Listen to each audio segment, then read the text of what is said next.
여러분들이 원인을 안 만드셔야 돼요. 안 먹는 게 훨씬 중요하다라고 보시면 됩니다. 암 통증이 무조건 암이 커져서 생긴다? 아닙니다. 네. 암 통증이 생기는 여러 가지 법칙이 있고 여러 가지 이유들이 있어요. 일반적 견해는 암이 커져서 장기를 압박할 때 생긴다 그래요. 근데 있습니다. 하지만 많지는 않아요. 암이 커져서 간 장기를 압박할 때 뻐근한 통증이 올 수 있고 위를 이렇게 압박할 때 생길 수 있지만 대부분의 암 통증들은요, 암 조직 안에 세균과 바이러스가 있을 때. 이게 뭐냐면 우리가 암이 있잖아요. 끊임없이 우리 몸을 공격하는 애들이 있어요. 바이러스, 세균, 기생충, 곰팡이들이 있어요. 그래서 암 환자분들 혈액을 보면 곰팡이가 많은 것을 종종 확인할 수 있어요. 계속해서 생겼다가 사라지고 세균이 많이 생겼다가 사라지고. 그래서 이제 그럼 왜 통증이 생겨? 이렇게 이야기를 할 수 있겠지만 이 암 조직 안에 세균과 바이러스가 밖으로 나올 때 그때마다 백혈구가 그것을 잡아먹어요. 그리고 백혈구가 죽으면서 염증이 생기죠. 그때 활성산소를 뿜어내고 이로 인해서 염증이 생길 때 통증이 딱 생기는 거예요. 암 통증은 결국 암 자체에서 몸 자체가 살기 위한 하나의 과정이었다. 그래서 암이 있고 통증이 있다는 건 사실은 우리 몸에서는 긍정적인 부분이라고 볼 수 있습니다. 근데 이때 이 모핀을 맞게 되잖아요. 우리가 진통제를 사용하게 되잖아요. 그럼 저항력이 떨어져요. 그래서 암 환자는 정말 주의해야 될 게 감염증에 주의해야 됩니다. 특히 이제 백혈병 같은 경우는 목욕탕을 잘 가면 안 돼요.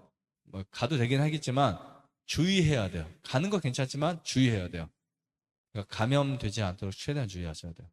그리고 특히 이 감염 중에서 우리가 감기 감염보다 더 나쁜 게 생거 먹는 거. 잘못 먹으면 기생충, 그 다음에 바이러스, 세균들. 특히 우유 있죠. 우유에는 세균이 엄청 많습니다.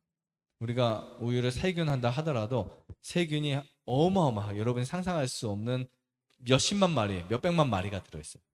그러니까 이것을 고온으로 이제 소독을 해도 세균이 다 죽지 않습니다. 그리고 우유 안에 남아있는 세균들은 기하급수적으로 굉장히 빠르게 번식합니다. 그래서 독일의 어떤 병원에는 우유를 주지 않는 병원이 있어요. 계란을 주지 않는 병원도 있고 고기를 처방하지 않는 병원도 있어요. 이런 세균 되게 무섭습니다. 특히 여러분들이 무조건 먹지 말아야 될 거, 특히 암이 있을 때 회 먹으면 안 됩니다.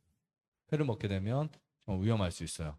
그래서 암 환자의 통증 가운데 기생충, 바이러스, 세균과 관계가 있고 이것을 위해서 우리가 무엇을 먹어야 되면 항산화 물질을 섭취하셔야 돼요.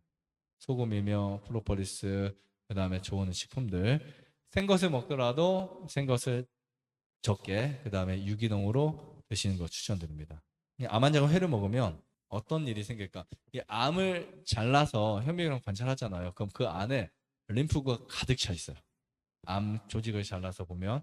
근데 암 조직 안에 있는 이 세균, 바이러스, 곰팡이, 기생충이 발견되면 림프구는 그들을 먼저 공격합니다. 무조건 공격하는 거예요.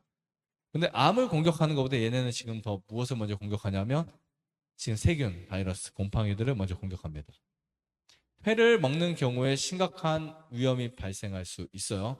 그래서 여러분들이 원인을 안 만드셔야 돼요. 기생충 약을 먹는 것보다 더 중요한 것은 날거, 새회 이런 거 안 먹는 게 훨씬 중요하다라고 보시면 됩니다. 좋아요, 구독, 안에다가 눌러주세요.